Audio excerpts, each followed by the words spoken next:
The morning sun filtered through the stained glass windows of Grace Baptist Church in Millbrook, Tennessee, casting fragments of amber and blue across the empty wooden pews.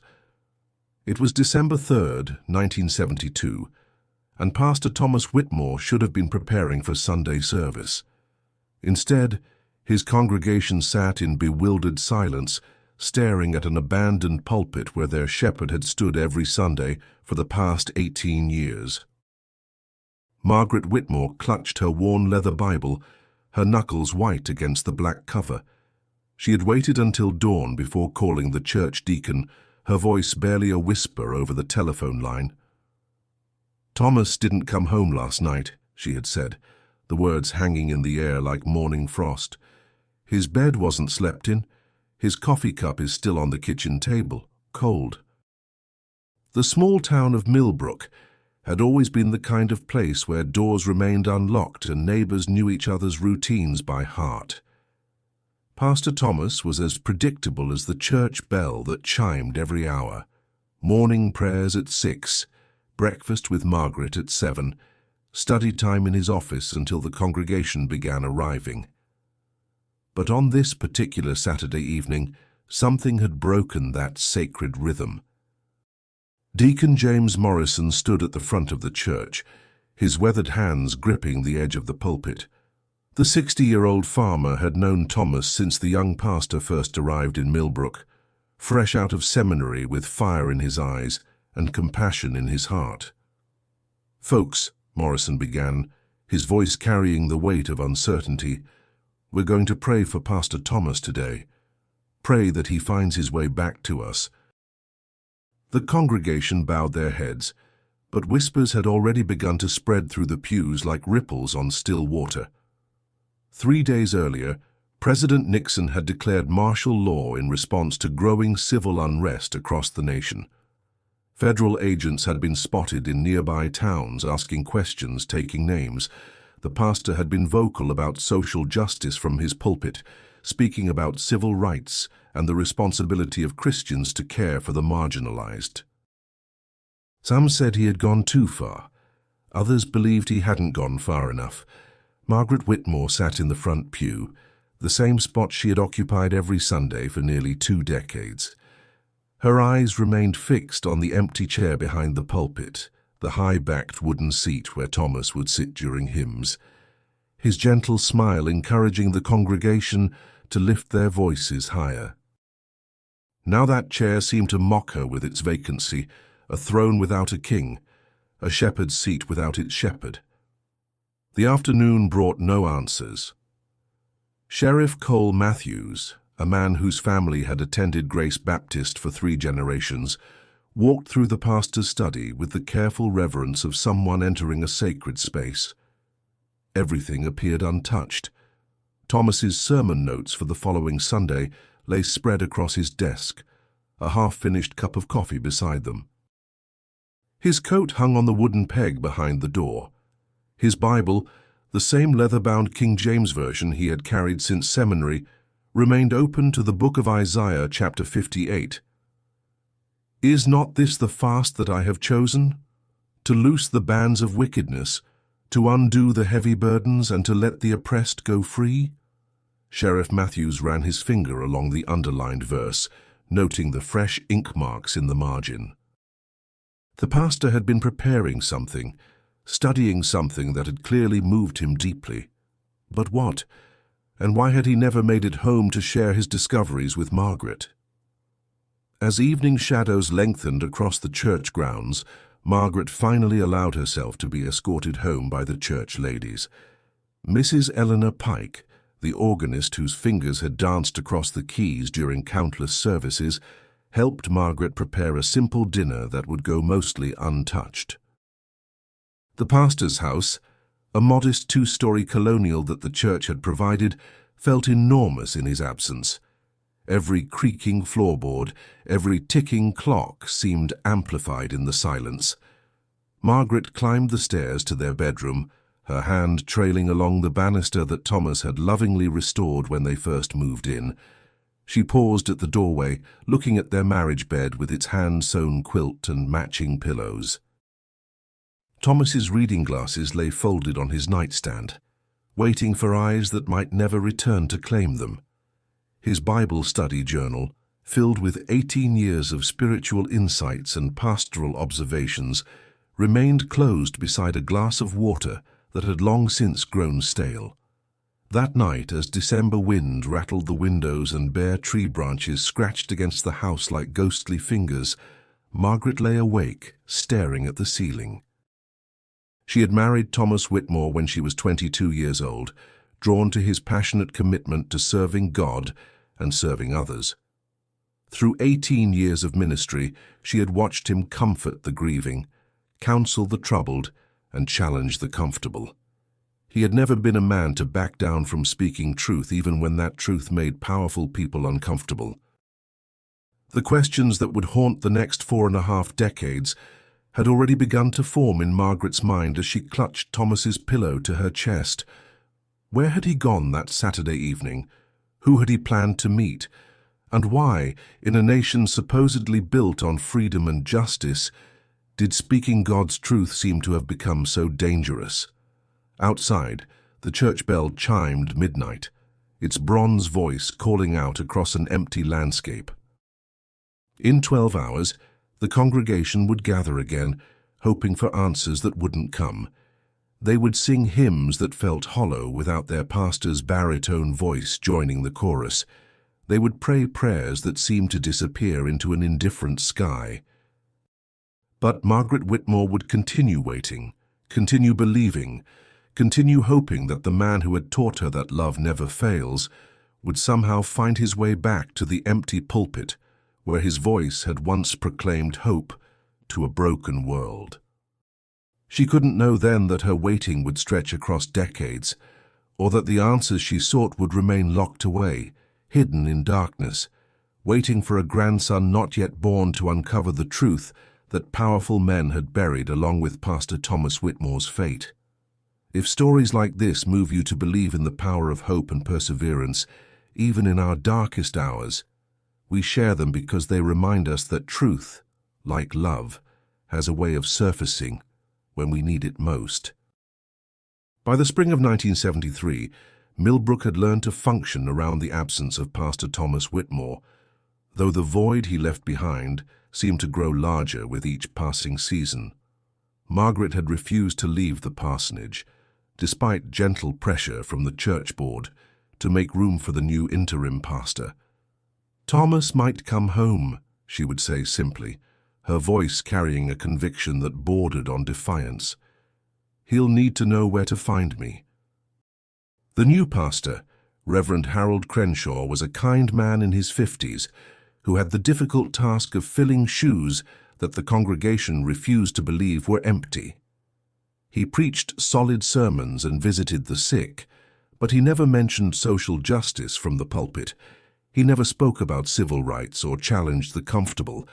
The fire that had once burned in Grace Baptist Church had been reduced to barely glowing embers. Margaret Whitmore gave birth to their son, David, in October of 1973, 10 months after Thomas's disappearance. The boy arrived with his father's dark hair and questioning eyes, a living reminder of the love that had been cut short.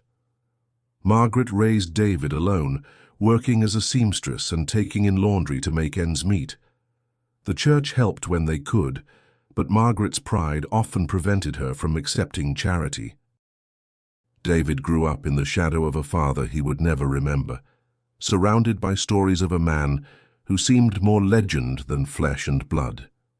Margaret filled their small house with photographs of Thomas, preaching from the pulpit, baptizing converts in Miller's Creek, laughing at church picnics with his sleeves rolled up and his collar loosened.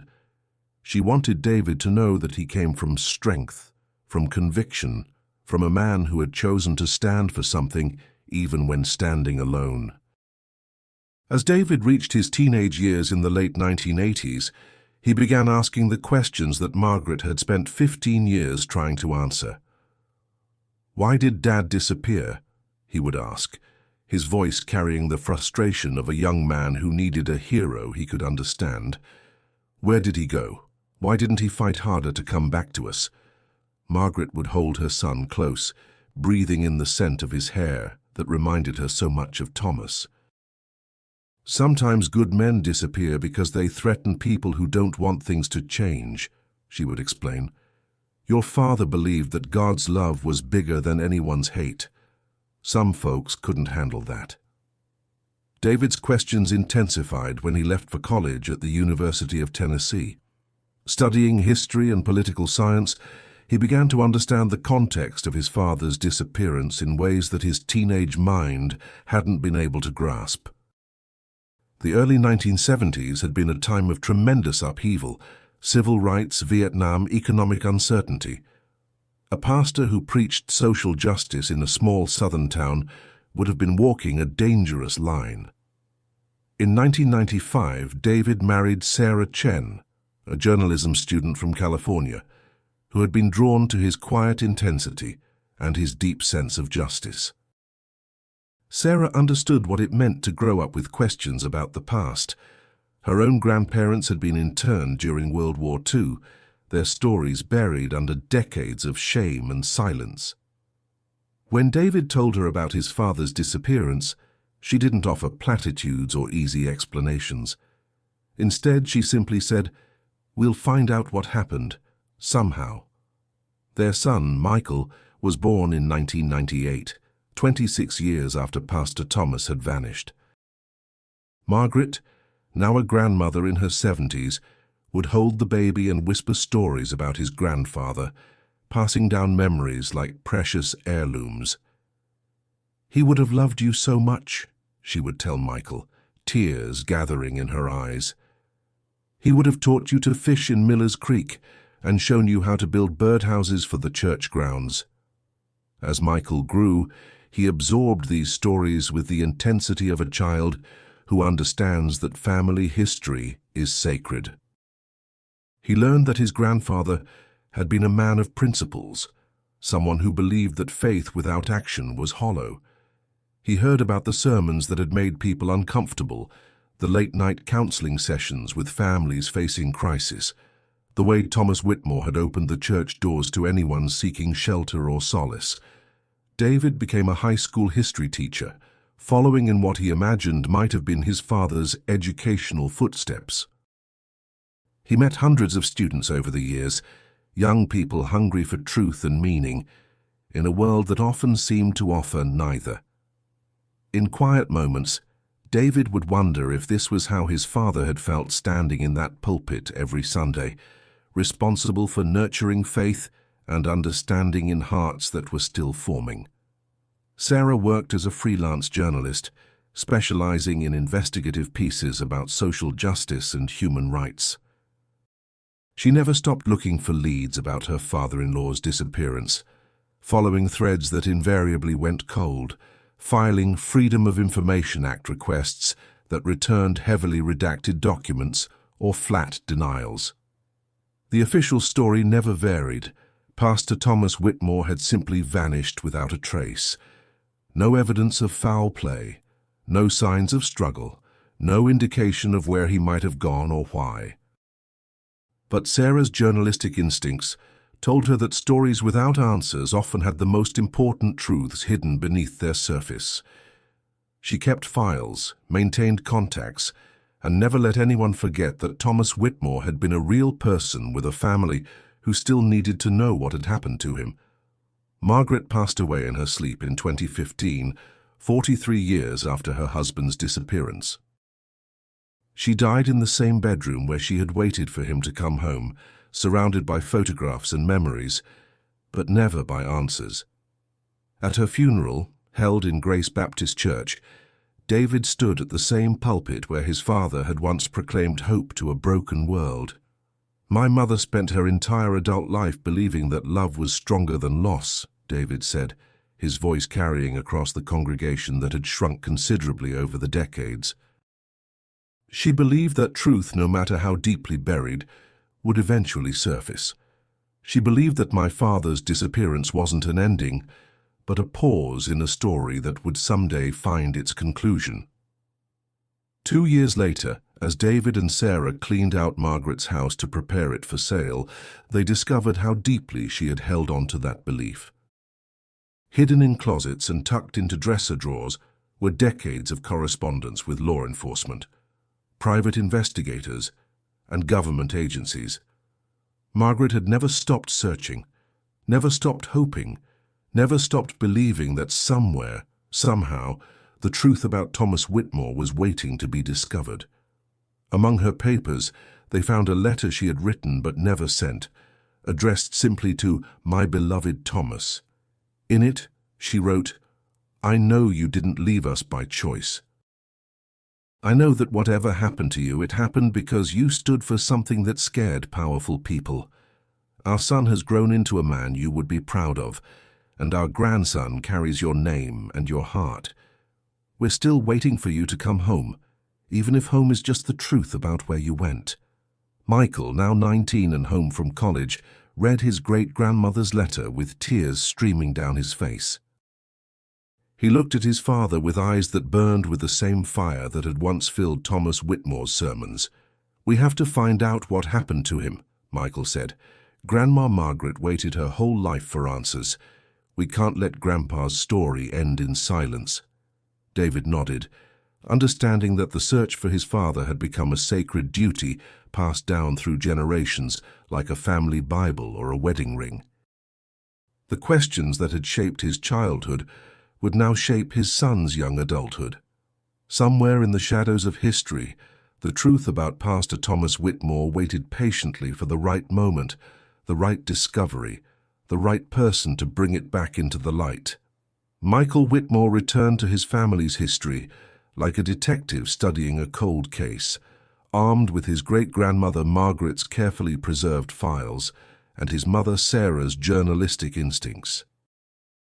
The summer of 2017 found him spending long afternoons in the local library's archives, scrolling through microfilm of newspapers from December 1972, searching for any mention of his grandfather's disappearance or the martial law period that had preceded it. The Millbrook Herald from that era painted a picture of a community caught between tradition and change.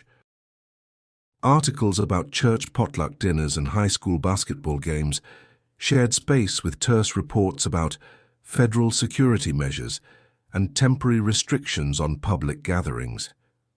The newspaper's editor seemed to dance carefully around subjects that might have been considered sensitive, writing in the coded language of journalists who understood that some truths were dangerous to print. Michael found only 3 brief mentions of his grandfather's disappearance. The first, dated December 5, 1972, simply stated, "Local pastor Thomas Whitmore reported missing by family members. Anyone with information should contact Sheriff Cole Matthews." The second, a week later, reported that the search had been called off due to lack of evidence. The third and final mention appeared in the church announcements section. Grace Baptist Church welcomes interim pastor Harold Crenshaw while continuing to pray for the safe return of Pastor Thomas Whitmore. After that, silence. It was as if Pastor Thomas Whitmore had been carefully erased from the public record, his name disappearing from the community conversation as thoroughly as his physical presence had vanished from the pulpit. Michael's investigation might have stalled there if not for a chance encounter with Ezra Coleman, the elderly son of the church's former deacon. Ezra, now in his 80s and living in Millbrook's only nursing home, had been 15 years old when Pastor Thomas disappeared. His memories, while fragmented by age, carried details that had never made it into any official report. "Your grandfather was meeting with folks," Ezra told Michael during one of their afternoon conversations. "Black folks, mostly, civil rights people from Nashville and Memphis. They'd come to the church after dark, use the basement entrance. My daddy didn't like it much, said it was bringing trouble to Millbrook. But Pastor Thomas, he said the church belonged to God, not to white people's comfort." Ezra's weathered hands shook slightly as he reached for his water glass. "The night he disappeared, I saw a car parked behind the church. dark sedan with government plates. I remember because I was sneaking out to meet a girl, and I had to hide in the bushes when I saw those men in suits walking toward the basement door. This was new information, details that had somehow never reached Sheriff Matthews or any subsequent investigation. Michael felt his pulse quicken as he pressed gently for more details. "Did you see the men's faces? Did you recognize anyone?" Ezra closed his eyes, concentrating. One of them was tall, had a scar on his cheek. The other was shorter, wore wire-rimmed glasses. They walked like military men, you know, like they owned the ground they stepped on. "I stayed hidden until they left, maybe an hour later. But Pastor Thomas, I never saw Pastor Thomas come out." Michael left the nursing home that evening with his mind racing. Government agents, secret meetings, a basement entrance that he hadn't even known existed. His grandfather's disappearance was beginning to look less like a random tragedy and more like a targeted operation. That weekend, Michael convinced his father David to join him for an exploration of Grace Baptist Church. The current pastor, Reverend Williams, was a young woman who had arrived only 2 years earlier and knew nothing of the church's complicated history. She gave them free access to the building, including areas that had been closed off for decades. The church basement was accessed through a narrow stairway behind the altar, hidden by a door that most congregants probably assumed led to a supply closet. As Michael and David descended into the musty darkness, their flashlights revealed a space that had clearly once been used for gatherings. Folding chairs were stacked against one wall, and a long table sat beneath a small, high window that would have provided minimal light during daytime meetings. But it was David who made the first significant discovery. Behind a loose panel in the basement wall, his fingers found what felt like paper. Carefully extracting the material, they discovered a manila envelope containing photographs and documents that had been hidden for 45 years. The photographs showed groups of black and white people meeting in what was clearly the church basement. Some faces were familiar from civil rights history. Michael recognized John Lewis and several other prominent activists. Others were unknown, local people whose names had been lost to time. In several photos, Pastor Thomas Whitmore stood at the front of the group, his face animated with the passion that Margaret had always described. The documents were even more revealing. Meeting minutes from something called the Tennessee Freedom Coalition showed that Grace Baptist Church had served as a safe house for civil rights organizers throughout 1972. Pastor Thomas had been providing more than just meeting space. He had been coordinating safe passage for activists traveling through Tennessee, offering financial support from the church's discretionary fund, and using his connections with other progressive ministers to build a network of support across the state. One document, dated November 28, 1972, just 5 days before Pastor Thomas's disappearance, contained information that made Michael's blood run cold. It was a warning, typewritten on unmarked paper. Federal agents have infiltrated coalition meetings in Memphis and Knoxville. Several organizers have been detained for questioning. Recommend immediate suspension of all activities until situation clarifies. Destroy sensitive materials. The warning was signed with initials that Michael didn't recognize, but a handwritten note in the margin was clearly in his grandfather's distinctive script. Cannot abandon our brothers and sisters. Meeting proceeds as scheduled. God's work will not be deterred by man's fear. Michael stared at his grandfather's words, written just days before his disappearance. The courage in those sentences was breathtaking and heartbreaking. Thomas Whitmore had known he was in danger, had been explicitly warned to stop his activities, but had chosen to continue anyway. He had chosen principle over safety, justice over security, God's calling over his own survival. David stood beside his son in the basement of Grace Baptist Church, holding photographs of a father he had never known. "He was braver than I ever imagined," David whispered, "and more in danger than anyone realized." Michael nodded, understanding now why his grandfather's disappearance had been handled so quietly, why the investigation had been called off so quickly, why the official story had always been so unsatisfyingly vague. This wasn't a missing person case. It was a cover-up. Thomas Whitmore hadn't simply vanished. He had been silenced by people who saw his commitment to justice as a threat to their power. As they climbed back up from the basement, carrying the hidden documents and photographs that would reshape their understanding of family history, Michael felt the weight of inherited responsibility settling on his shoulders. His great-grandmother Margaret had waited her entire life for answers. His father David had grown up in the shadow of unanswered questions.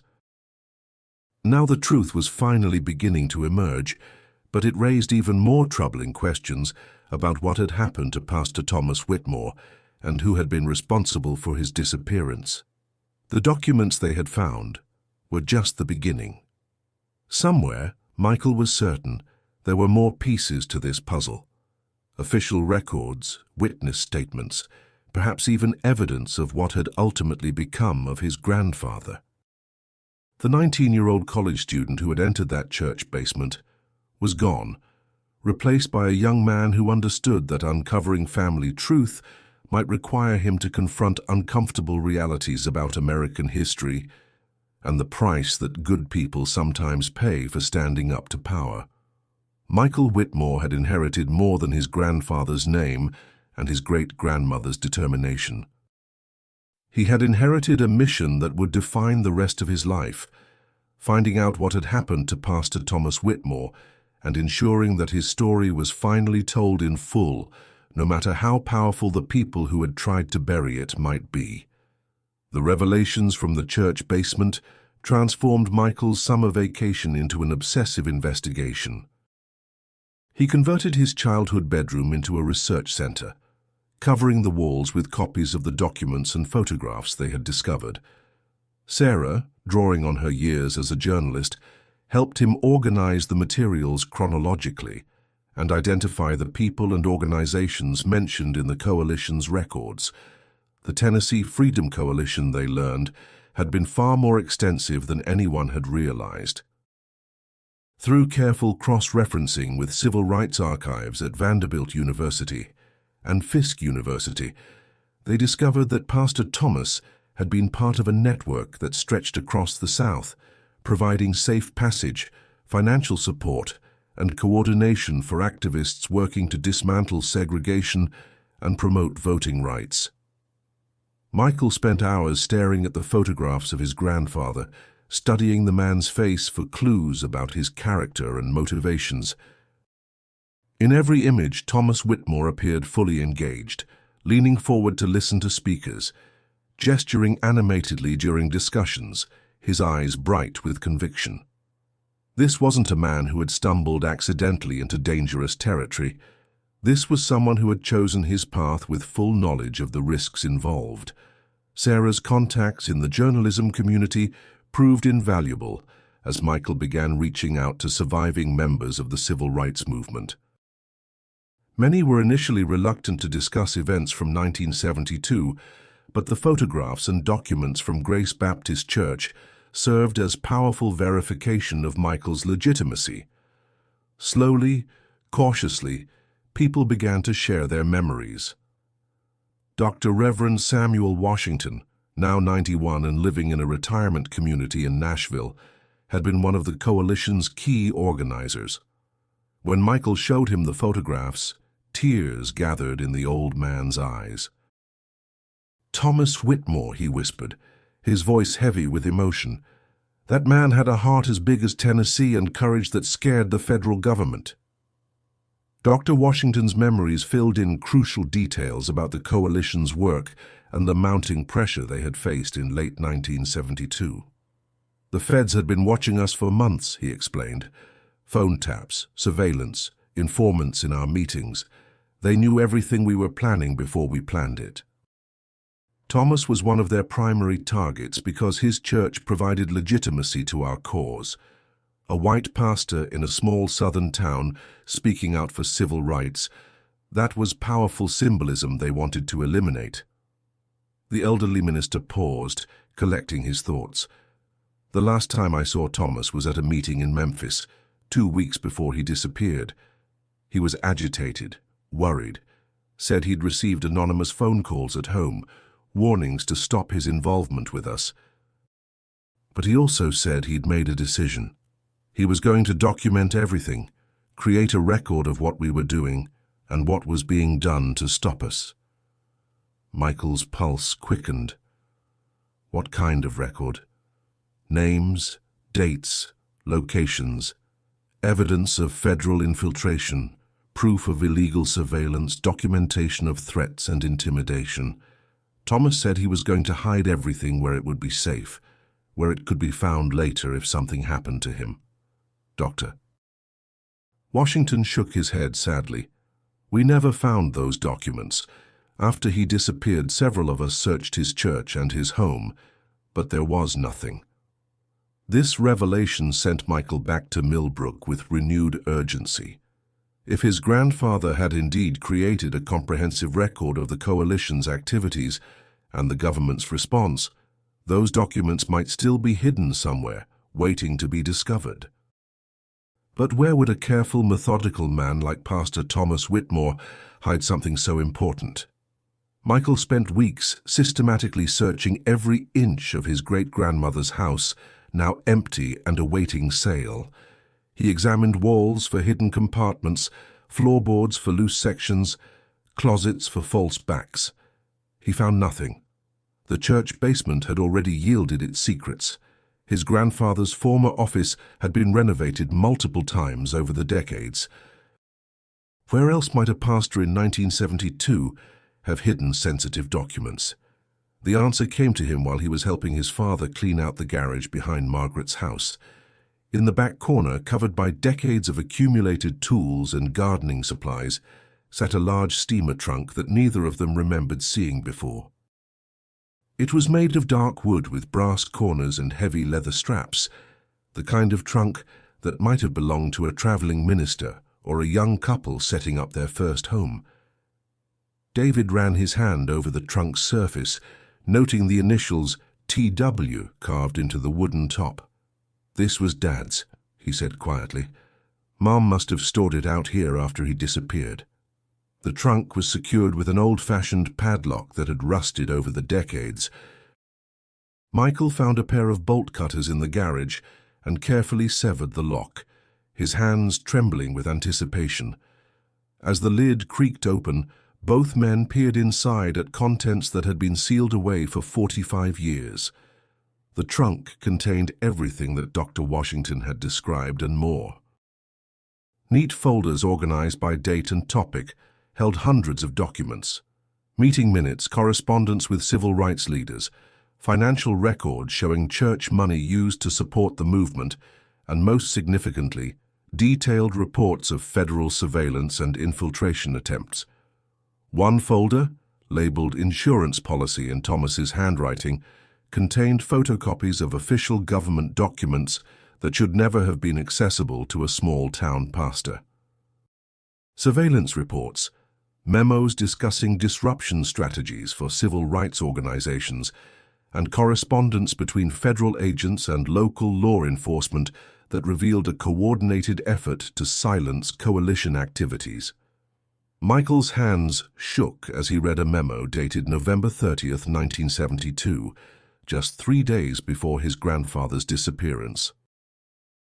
The document, marked confidential and bearing the letterhead of a federal agency, outlined plans for permanent neutralization of subject Thomas Whitmore due to his continued cooperation with subversive elements and his possession of sensitive materials. The clinical language couldn't disguise the memo's chilling implications. Michael's grandfather hadn't simply been under surveillance, he had been marked for elimination. The federal government, in the name of national security and social order, had made a decision to silence a small-town pastor whose only crime had been believing that God's love extended to all people, regardless of race. David sat heavily on an old wooden crate, staring at documents that revealed his father's fate with devastating clarity. "They killed him," he said quietly. "The government killed my father because he was helping black people gain their civil rights." Michael continued searching through the trunk, finding layers of evidence that painted an increasingly disturbing picture of systematic oppression. There were lists of other pastors and activists who had faced similar pressures, some of whom had also disappeared under mysterious circumstances. There were photographs of federal agents taken covertly during surveillance operations. There were transcripts of recorded phone conversations that revealed the extent of government eavesdropping on coalition activities. At the bottom of the trunk, wrapped in oilcloth and sealed with wax, Michael found his grandfather's final message. It was a letter addressed, "To my family and future generations," written in Thomas's careful handwriting and dated December 2, 1972, the day before his disappearance. "If you are reading this," the letter began, "then the fears I have carried for months have proven justified, and I have paid the ultimate price for following my conscience. I do not regret the choices I have made, though I deeply regret the pain my absence will cause Margaret and our unborn child. I have tried to serve God by serving others, particularly those whom society has deemed unworthy of full citizenship and human dignity." The letter continued for several pages, documenting Thomas's involvement with the coalition, his growing awareness of federal surveillance, and his decision to create a record of events for posterity. "I have gathered evidence of systematic efforts by our government to suppress the civil rights movement through illegal surveillance, intimidation, and violence," he wrote. "This evidence must survive even if I do not, so that future generations can understand the true cost of justice in America." Thomas's final paragraphs were personal, filled with love for the family he knew he might never see again. "Tell our child that their father died trying to make the world more just and more loving. Tell them that the fight for equality is never finished, that each generation must choose whether to perpetuate injustice or to demand better. Tell them that I am proud to be their father, even from beyond the grave." Michael finished reading the letter with tears streaming down his face. In the fading afternoon light of his great-grandmother's garage, surrounded by 45 years of accumulated secrets, he finally understood the full scope of his inheritance. He had not just discovered the truth about his grandfather's disappearance, he had uncovered evidence of a systematic campaign of terror waged by the American government against its own citizens in the name of preserving an unjust status quo. The 19-year-old college student who had begun this search looking for family answers had found something much larger and more significant. He had found proof of crimes that had never been prosecuted, victims who had never been acknowledged, and a legacy of resistance that demanded to be honored and continued. As David and Michael carefully repacked the trunk's contents, both men understood that their lives had been forever changed by this discovery. They were no longer just a family missing a father and grandfather. They were the guardians of historical truth that powerful people had worked for decades to suppress. The question now was what they would do with that truth, and whether they had the courage to honor Thomas Whitmore's sacrifice by ensuring that his story was finally told in full. The trunk's revelations transformed the Whitmore family's quiet grief into something much more complex and dangerous. Michael and David spent the remainder of the summer working with Sarah to digitize and organize the documents, creating multiple copies and secure storage locations. They understood instinctively that evidence this sensitive required careful handling, and that the forces responsible for Thomas's disappearance might still be powerful enough to threaten anyone who exposed them. Sarah's journalism background proved crucial as they began verifying the authenticity of the documents and cross-referencing them with other historical sources. Many of the federal agents mentioned in Thomas's files had gone on to distinguished careers in law enforcement and government. Some were still alive, holding positions of influence and respect. The implications of exposing their involvement in civil rights suppression extended far beyond settling old scores.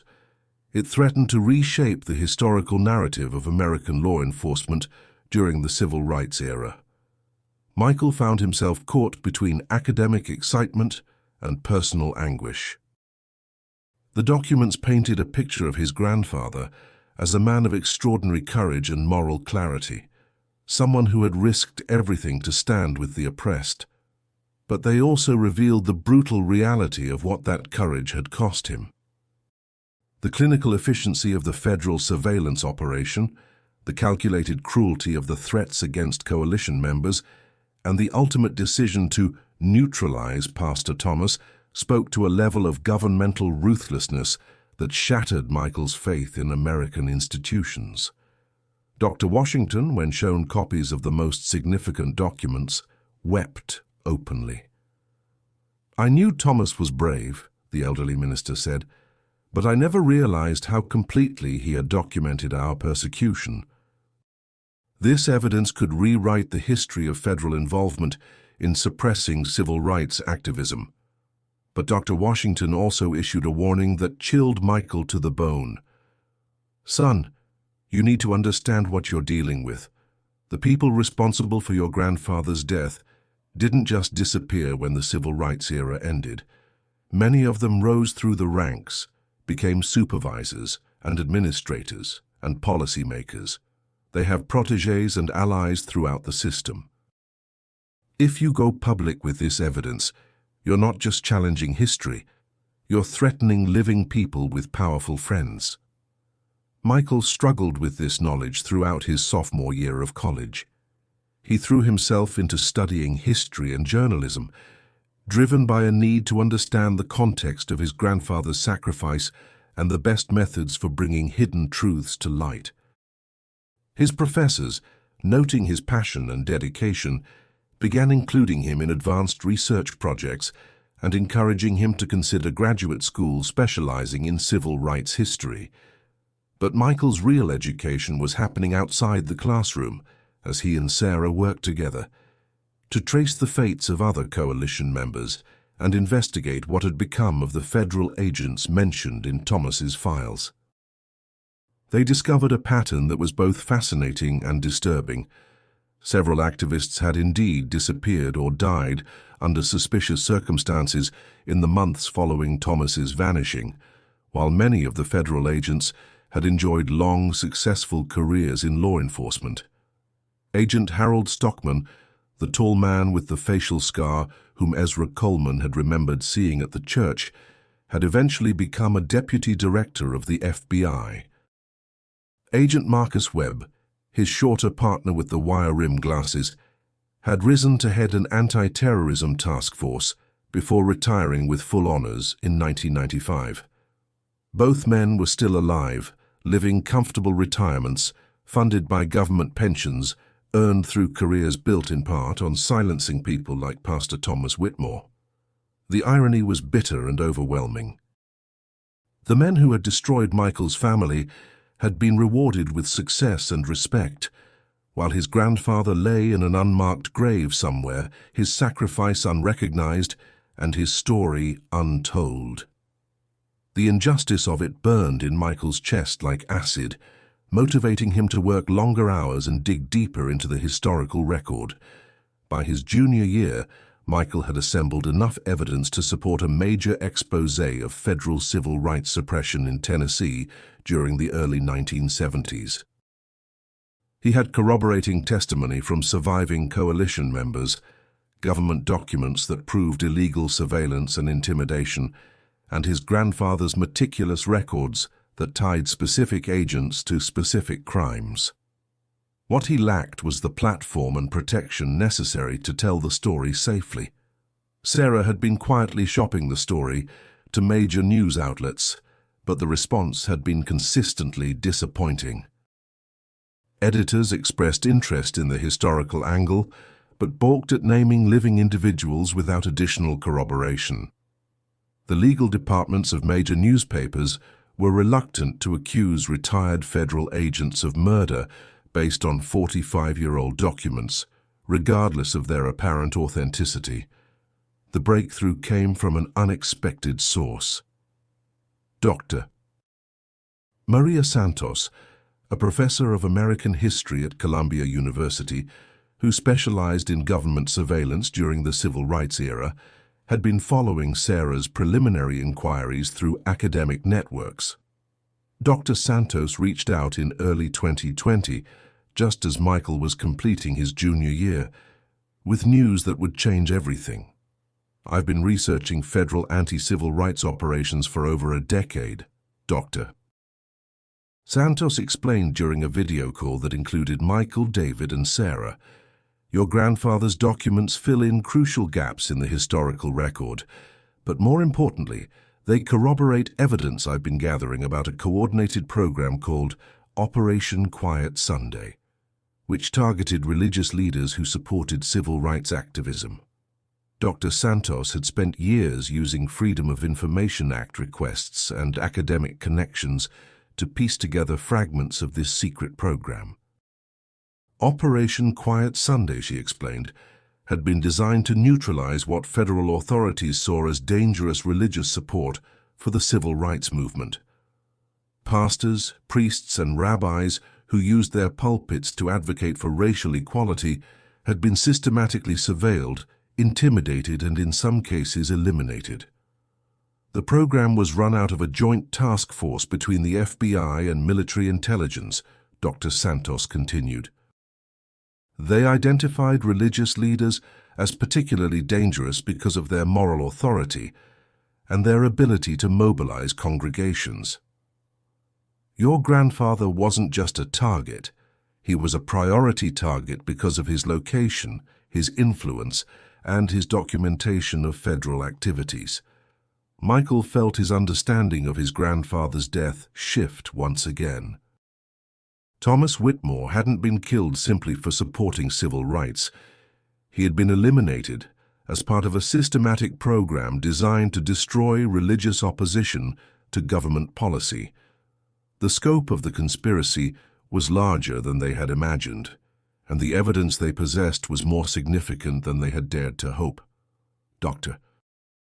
Santos proposed a collaboration that would combine her academic research with the Whitmore family's evidence to produce a comprehensive expose of Operation Quiet Sunday. She had connections with investigative journalists who specialized in historical exposés and lawyers who understood how to navigate the legal challenges of accusing powerful institutions of past crimes. But she also warned them about the personal costs of such exposure. "Once you go public with this information, your family will never be anonymous again," she said. "You'll be known as the people who exposed federal murder of civil rights supporters. Some will see you as heroes, others will see you as traitors, and some very powerful people will see you as threats." Michael looked at his father, seeing decades of unanswered questions reflected in David's eyes. He thought about his great-grandmother Margaret, who had died without knowing what had happened to her beloved husband. He thought about his grandfather's letter, with its plea that future generations continue the fight for justice and equality. "Professor Santos," Michael said finally, "how do we begin?" The process of preparing the exposé consumed the next 2 years of Michael's life. He took a gap year before his senior year to work full-time on the research, traveling to archives across the South and conducting interviews with surviving coalition members and their families. The scope of Operation Quiet Sunday, as it emerged from their investigation, was staggering. Between 1970 and 1975, at least 37 religious leaders who had supported civil rights activities had died under suspicious circumstances or disappeared entirely. Their deaths had been attributed to accidents, heart attacks, random violence, or simple disappearance, but when examined together, with the benefit of Thomas Whitmore's documentation and Dr. Santos's research, a clear pattern emerged. Each victim had been surveilled for months before their death. Each had received warnings to cease their civil rights activities. Each had refused to be intimidated. And each had died or disappeared in ways that left no evidence pointing toward federal involvement. The program had been meticulously planned and ruthlessly executed, designed to eliminate moral leadership while maintaining plausible deniability. Michael's interviews with surviving family members revealed the long-term costs of these losses. Children who had grown up without fathers, congregations that had lost their moral centers, communities that had been deprived of crucial leadership during pivotal moments in civil rights history. The federal government hadn't just killed individuals, it had systematically weakened the institutional support for racial equality across the American South. But the research also revealed something that gave Michael hope. Many of the children and grandchildren of Operation Quiet Sunday victims had gone on to become civil rights lawyers, social justice advocates, teachers, and ministers themselves. The program had succeeded in eliminating specific leaders, but it had failed to eliminate the spirit of resistance they had embodied. Their sacrifices had inspired new generations of activists who carried forward their work. As the exposé neared completion, Michael found himself thinking often about his grandfather's final letter and its challenge to continue the fight for justice. Thomas Whitmore had died trying to document the truth about federal suppression of civil rights. Now, 50 years later, his grandson was finally able to complete that documentation and share it with the world. The personal cost had been enormous. Michael had aged years in the span of months, his youthful optimism tempered by direct confrontation with the darkest aspects of American history. But he had also discovered reserves of strength and purpose that he hadn't known he possessed. He was no longer just Thomas Whitmore's grandson. He was the inheritor and guardian of a legacy that demanded to be honored through action. On a cold December morning in 2022, exactly 50 years after his grandfather's disappearance, Michael stood in the basement of Grace Baptist Church, where Thomas had held his final coalition meeting. The space was about to be renovated again, but this time there would be a plaque commemorating the Tennessee Freedom Coalition and the brave religious leaders who had paid the ultimate price for their commitment to justice. Michael placed his hand on the wall where his grandfather's documents had been hidden for 45 years, feeling the weight of history and the responsibility of truth-telling. In a few weeks, the exposé would be published simultaneously in 3 major newspapers and featured in a documentary that Dr. Santos had helped produce. Operation Quiet Sunday would finally be exposed to the light, and the stories of its victims would be told in full. The young man who had begun this journey looking for answers about his family's loss had found something much larger, proof that the struggle for justice requires constant vigilance and that the truth, no matter how deeply buried, has a way of surfacing when it's needed most. Thomas Whitmore's sacrifice had not been in vain. It had simply been waiting for the right moment and the right person to ensure that its meaning would not be forgotten. The publication of Operation Quiet Sunday, How the Federal Government Systematically Murdered Civil Rights Religious Leaders, sent shockwaves through American political and academic circles in January 2023. The exposé, published simultaneously in The Washington Post, The New York Times, and The Guardian, presented 50 years of suppressed evidence in devastating detail. Michael Whitmore's name appeared as the lead researcher, alongside Dr. Maria Santos and investigative journalist Rebecca Chen, Sarah's cousin, who had joined the project in its final year. The public response was immediate and polarized. Civil rights organizations hailed the report as a crucial piece of hidden American history finally brought to light. Religious leaders across denominations called for congressional investigations into federal overreach during the civil rights era. Academic historians praised the meticulous research and documentation that had made the exposé possible, but the backlash was equally swift and far more personal than Michael had anticipated. Within hours of publication, conservative media outlets were questioning the authenticity of the documents and attacking Michael's credibility. Talk radio hosts suggested that the timing of the revelations was suspiciously political. Social media trolls flooded Michael's accounts with threats and accusations of being unpatriotic and anti-law enforcement. More troubling were the responses from official sources. The FBI issued a statement saying they were reviewing the allegations, but noted that many of the events described occurred decades ago and involved personnel who were no longer with the agency. The Department of Justice declined to comment on whether they would investigate the claims. Former federal agents mentioned in the documents either refused to respond to media inquiries or issued blanket denials through their lawyers. Michael found himself thrust into a media spotlight that he was completely unprepared to handle. Television news programs wanted him for interviews. Podcast hosts invited him to tell his grandfather's story. University lecture series requested his participation. But every public appearance brought new scrutiny and new attacks from people who seemed to view his research as an assault on American institutions rather than an attempt to understand American history. The most painful responses came from Millbrook itself.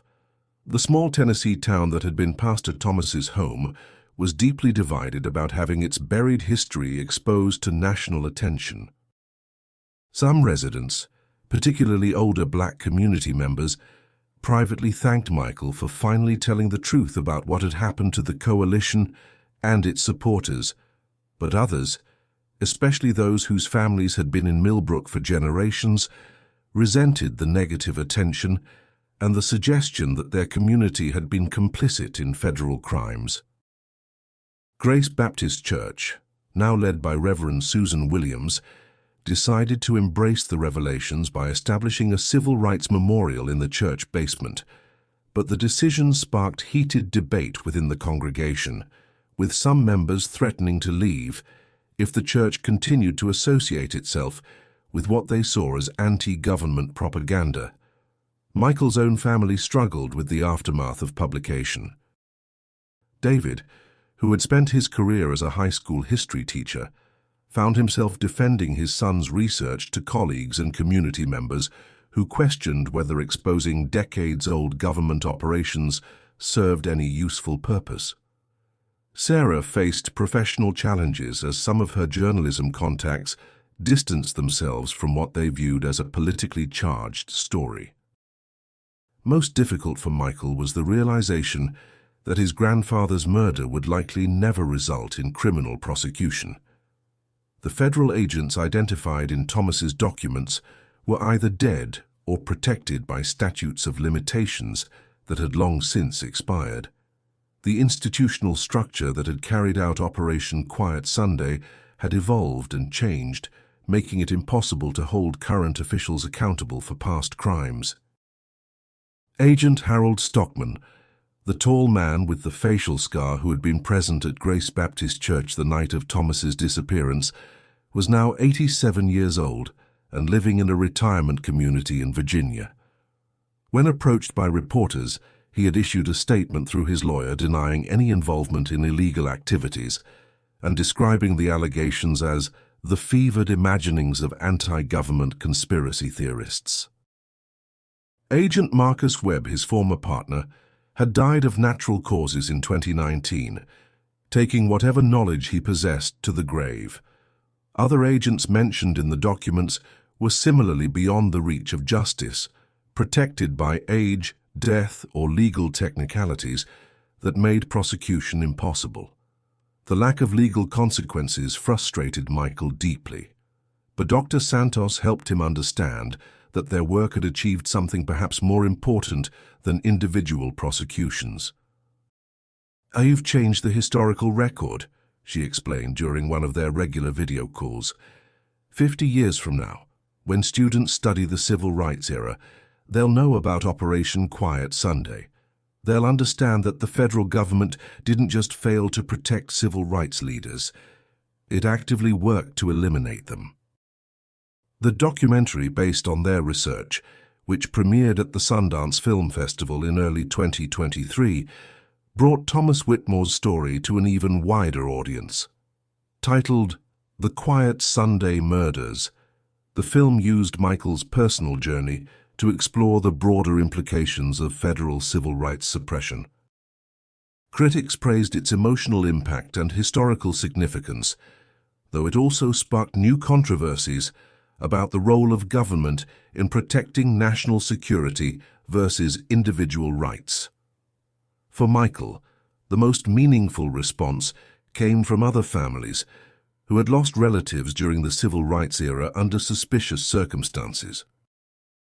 Dozens of people reached out to share their own stories of fathers, uncles, ministers, and activists who had disappeared or died unexpectedly after challenging segregation and discrimination. Many had spent decades wondering what had really happened to their loved ones. Michael's research provided context and validation for their long-held suspicions. Dr. James Robinson, whose grandfather had been a Baptist minister in Alabama who disappeared in 1973, drove to Tennessee to meet Michael in person. "Your work gave me something I never thought I'd have," Dr. Robinson said as they stood together in Grace Baptist Church. "It gave me the truth about what happened to my family. My grandfather didn't just die in a car accident like the police claimed. He was murdered for standing up for what was right." These personal connections sustained Michael through the difficult months following publication. He began speaking at universities and civil rights conferences, not as an expert on government surveillance, but as someone who had experienced the multi-generational impact of political violence. His message was simple but powerful. The fight for justice requires understanding the full truth about American history, including the parts that make us uncomfortable. By the summer of 2023, Michael had graduated from college and was preparing to begin graduate school in history at Yale University, where Dr. Santos had helped him secure a fellowship to continue researching government suppression of civil rights activism. He planned to expand his investigation beyond Operation Quiet Sunday, documenting other programs that had targeted journalists, lawyers, and community organizers who had challenged systemic racism. But before leaving Tennessee, Michael made one final pilgrimage to his grandfather's grave, or rather, to the place where his grandfather should have been buried. Thomas Whitmore's body had never been found, despite extensive searches in the months following his disappearance. There was no headstone bearing his name, no physical place where family members could come to remember and mourn. Instead, Michael visited the cemetery behind Grace Baptist Church, where a small memorial stone had been installed through donations from coalition survivors and their families. The inscription read simply, "Pastor Thomas Whitmore, 1932 to 1972. He chose love over fear, justice over comfort, truth over silence. His voice echoes still."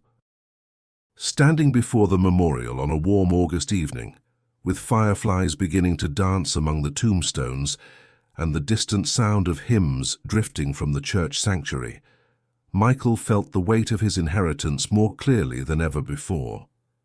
He had inherited not just a family tragedy, but a mission that would shape the rest of his life. His grandfather's murder would never be prosecuted in a court of law, but it had been prosecuted in the court of history, and Thomas Whitmore's legacy had been restored to its rightful place in the ongoing struggle for American justice. The young man who had once asked simple questions about his family's past had become the guardian of complex truths about his nation's history.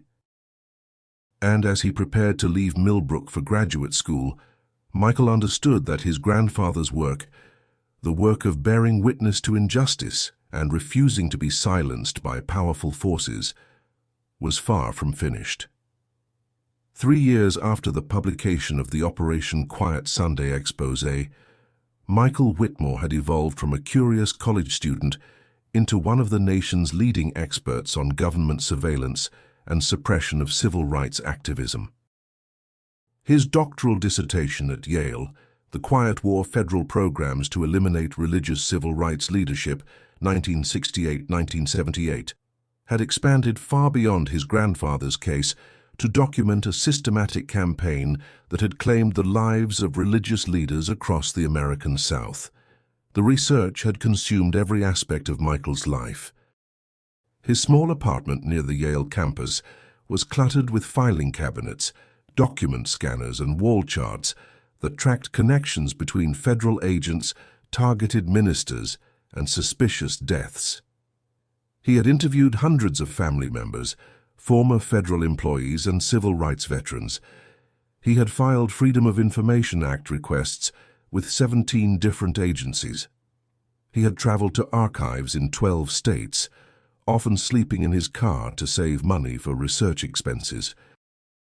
The scope of what he had uncovered was staggering. Operation Quiet Sunday had been just one component of a larger program called Sacred Silence, which had systematically targeted religious leaders who used their moral authority to challenge segregation and discrimination. Between 1968 and 1978, federal agencies had compiled surveillance files on over 400 ministers, priests, rabbis, and other religious leaders who had spoken out for civil rights. Of those 400 individuals, 127 had died or disappeared under circumstances that Michael's research suggested were suspicious: heart attacks that struck healthy young men, car accidents involving vehicles that had been recently serviced, home invasions in which nothing was stolen but the victim was killed, disappearances during routine trips that left no trace of foul play. When examined individually, each case could be dismissed as tragic but unremarkable. When viewed collectively, they revealed a pattern of elimination that had effectively decapitated religious support for the civil rights movement across multiple states. Michael's research had also revealed the bureaucratic structure that had made such systematic murder possible. Sacred Silence had operated through a joint task force that included FBI counterintelligence specialists, military intelligence officers, and local law enforcement coordinators. The program had been carefully compartmentalized, with individual agents knowing only their specific assignments and overall coordination handled by a small group of supervisors who reported directly to federal leadership. The task force had developed sophisticated methods for eliminating targets while maintaining plausible deniability. Medical examiners who could be relied upon to overlook evidence of foul play. Local police departments willing to conduct perfunctory investigations. Coroners prepared to certify natural causes of death even when the circumstances suggested otherwise. The system had been designed to ensure that individual murders looked like isolated tragedies rather than components of a coordinated assassination program. Most chilling had been Michael's discovery of the program's selection criteria. Religious leaders were prioritized for elimination based on their effectiveness in mobilizing congregations, their connections to national civil rights organizations, and their potential to influence other religious leaders. Pastor Thomas Whitmore had been targeted not just because of his own activism, but because federal analysts had identified him as someone whose courage might inspire other ministers to speak out more boldly. The psychological profiles that federal agents had compiled on their targets revealed a deep understanding of religious motivation and community dynamics. The task force had recognized that eliminating a few key religious leaders would create a climate of fear that would silence many others. They had been correct. Michael's research showed that religious support for civil rights activism had declined significantly in areas where sacred silence operations had been conducted. By 2026, Michael's research had attracted attention from congressional investigators who were finally beginning to examine federal civil rights violations from the 1960s and 1970s. The House Judiciary Committee had established a subcommittee on historical government overreach that was reviewing evidence of illegal federal surveillance and violence against American citizens during the civil rights era. Michael testified before the subcommittee in a packed hearing room that included many of the family members whose stories he had helped document.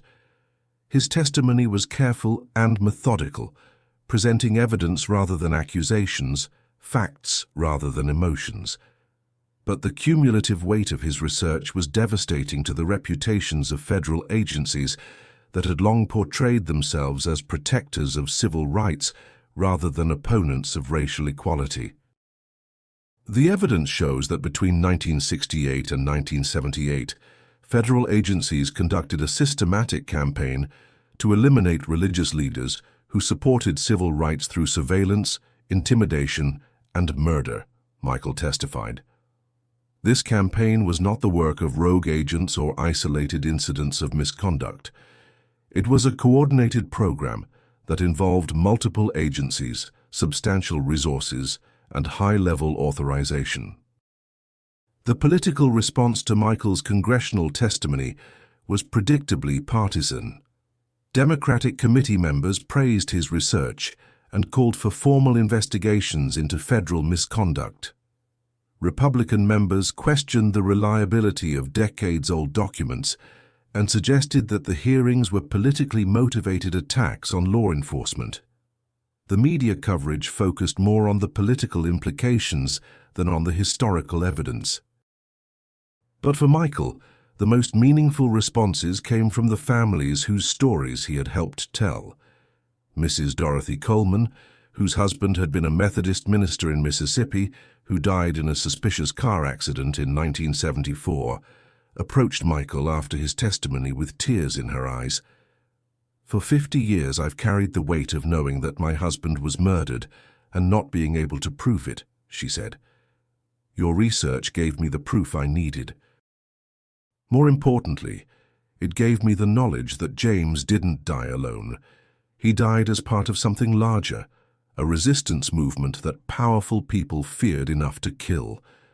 These personal connections had sustained Michael through the isolation and intensity of his research. He had formed a network of families, historians, and civil rights veterans who understood that uncovering suppressed history was both a scholarly endeavor and a moral obligation. They met annually on the anniversary of the Operation Quiet Sunday expose, gathering at Grace Baptist Church in Millbrook to remember the victims and commit themselves to continuing the work of truth-telling. The 2026 gathering was particularly significant because it marked the completion of Michael's doctoral dissertation and his acceptance of a faculty position at Fisk University in Nashville, where he would establish a research center dedicated to documenting government suppression of civil rights activism. The center would be named the Thomas Whitmore Institute for Civil Rights Documentation, ensuring that his grandfather's sacrifice would continue to inspire new generations of researchers and activists. Standing once again in the basement of Grace Baptist Church, now officially designated as a National Historic Site due to Michael's research, he reflected on the journey that had brought him from a curious college student to a recognized expert on one of American history's darkest chapters. The basement walls now displayed photographs and documents from the Tennessee Freedom Coalition, creating a permanent memorial to the courage of people who had risked everything for the cause of justice. Michael's own photograph hung among them, not as a hero, but as a continuation of the same spirit of resistance that had motivated his grandfather. The caption beneath his picture read, "Michael Whitmore, historian and truth-teller, who refused to let his grandfather's sacrifice be forgotten and ensured that the voices of sacred silence victims could finally be heard." As he prepared for his new role at Fisk University, Michael understood that his grandfather's work, and now his own work, was part of a much larger story about the price of justice in America. Thomas Whitmore had died trying to document the truth about federal suppression of civil rights. Michael had completed that documentation and shared it with the world. But the work of ensuring that such systematic oppression never happened again would require the efforts of many people across many generations.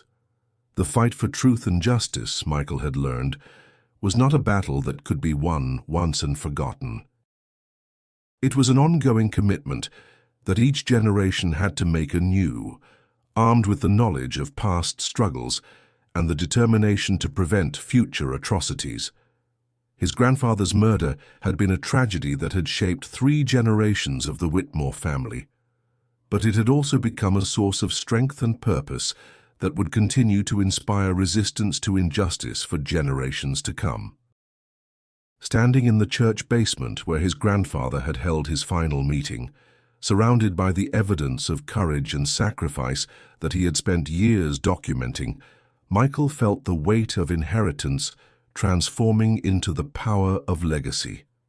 Thomas Whitmore's voice had been silenced in 1972, but through his grandson's work, it was speaking again, not just to family members seeking answers, but to a nation still struggling to understand the full cost of its journey toward justice. On a crisp October morning in 2027, Michael Whitmore stood before his first graduate seminar at Fisk University, looking out at a classroom filled with young scholars who had come to study the intersection of faith, activism, and government suppression during the civil rights era. Among his students were the great-granddaughter of a murdered Alabama minister, the nephew of a disappeared Louisiana priest, and the grandson of an FBI agent who had spent his final years trying to atone for his role in surveillance operations.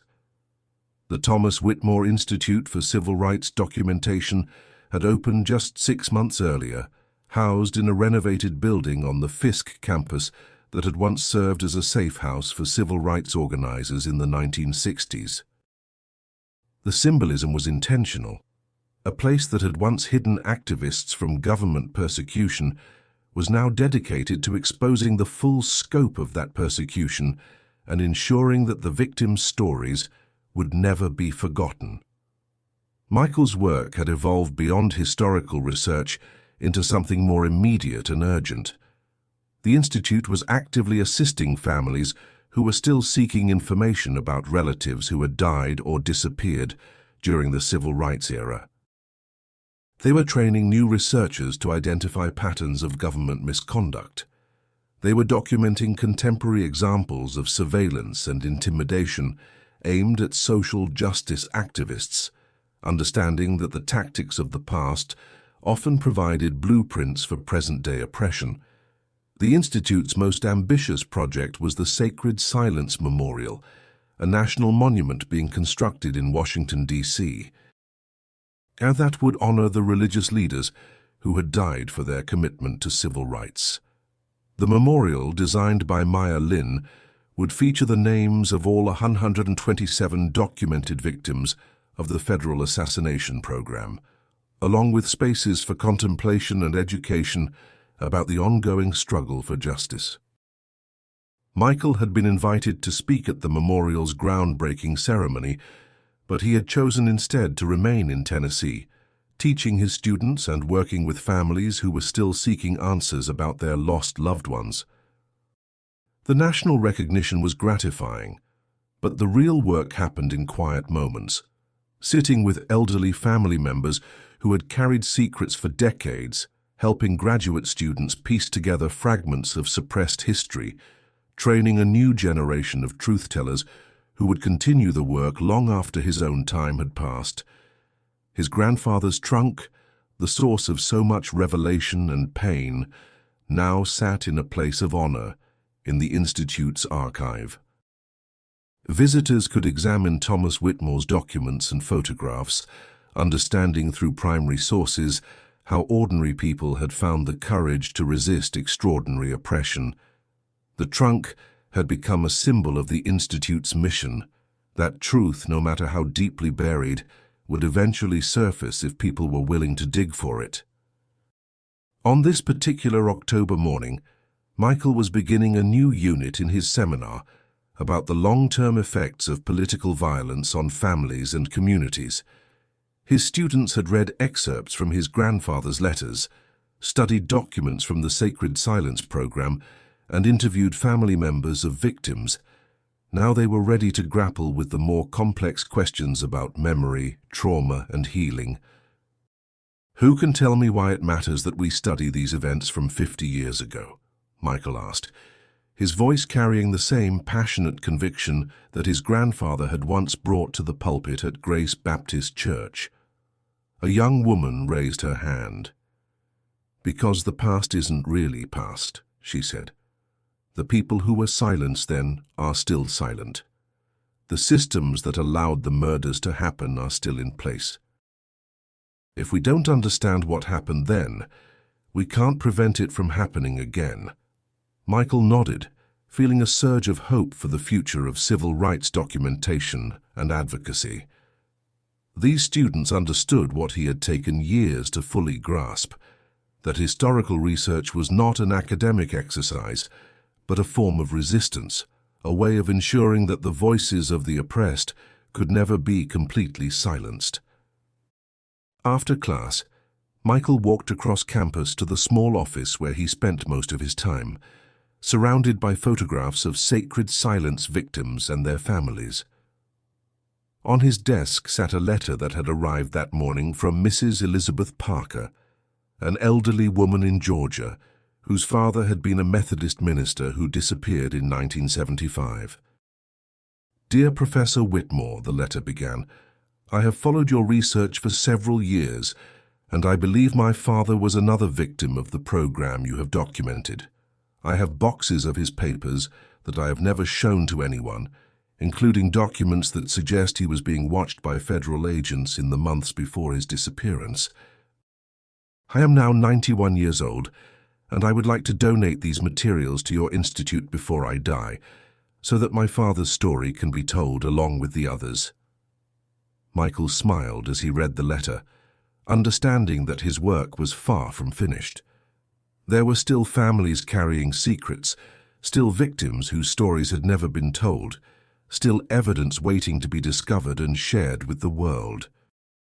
The Sacred Silence program had been more extensive than anyone had initially realized, and the full scope of federal suppression of religious civil rights leadership would likely take decades to completely document.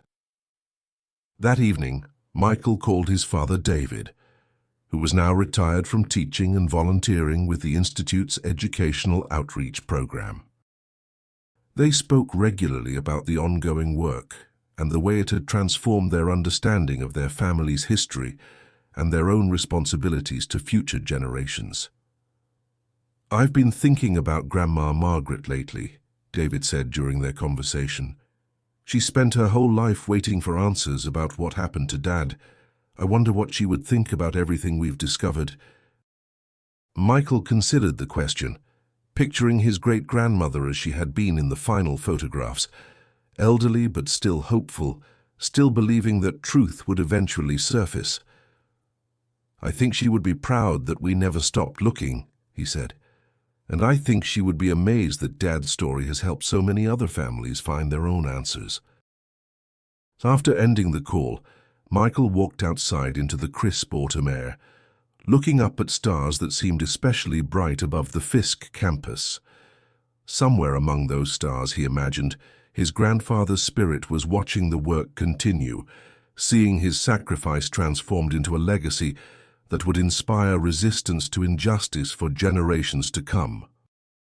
The young man who had begun this journey 5 years earlier, searching for answers about his family's loss, had found something much larger, a calling that connected him to his grandfather's courage and his great-grandmother's faith. Thomas Whitmore had died trying to document the truth about government oppression. Margaret Whitmore had lived her entire life believing that truth would eventually surface. Michael Whitmore had dedicated his career to ensuring that their faith in justice had not been misplaced. Tomorrow would bring new letters from families seeking answers, new documents to be analyzed, new stories to be told. The work of bearing witness to historical injustice and contemporary oppression would continue, carried forward by students who would become teachers, researchers who would become activists, and truth-tellers who would refuse to let important stories disappear into silence. Standing beneath the Tennessee stars, Michael felt the presence of all the voices that his work had helped restore. Ministers and activists, parents and children, ordinary people who had found extraordinary courage in the face of systematic oppression. Their stories were no longer buried in government files or hidden in family attics. They were part of the historical record, part of the ongoing conversation about justice and resistance in America, part of the legacy that would inspire future generations to choose courage over comfort, truth over silence, love over fear. The circle that had been broken by his grandfather's murder had been restored through the power of truth-telling and the determination of people who refused to let injustice have the final word. Pastor Thomas Whitmore's voice, silenced in 1972, was speaking again through his grandson's work and through the countless others who had joined the effort to ensure that the victims of sacred silence would never be forgotten. The empty pulpit at Grace Baptist Church would always represent a profound loss, but it had also become a symbol of the enduring power of truth to overcome even the most systematic attempts to suppress it. If stories like Thomas Whitmore's move you to believe in the power of hope and the strength of human connection in the face of systematic oppression, we share them because they remind us that even in our darkest moments, when powerful forces work to silence the voices of justice, the truth has a way of surfacing when we need it most. The work of resistance continues, carried forward by each generation that chooses to honor the sacrifices of those who came before and to ensure that their voices continue to speak for justice, equality, and the fundamental dignity of every human being.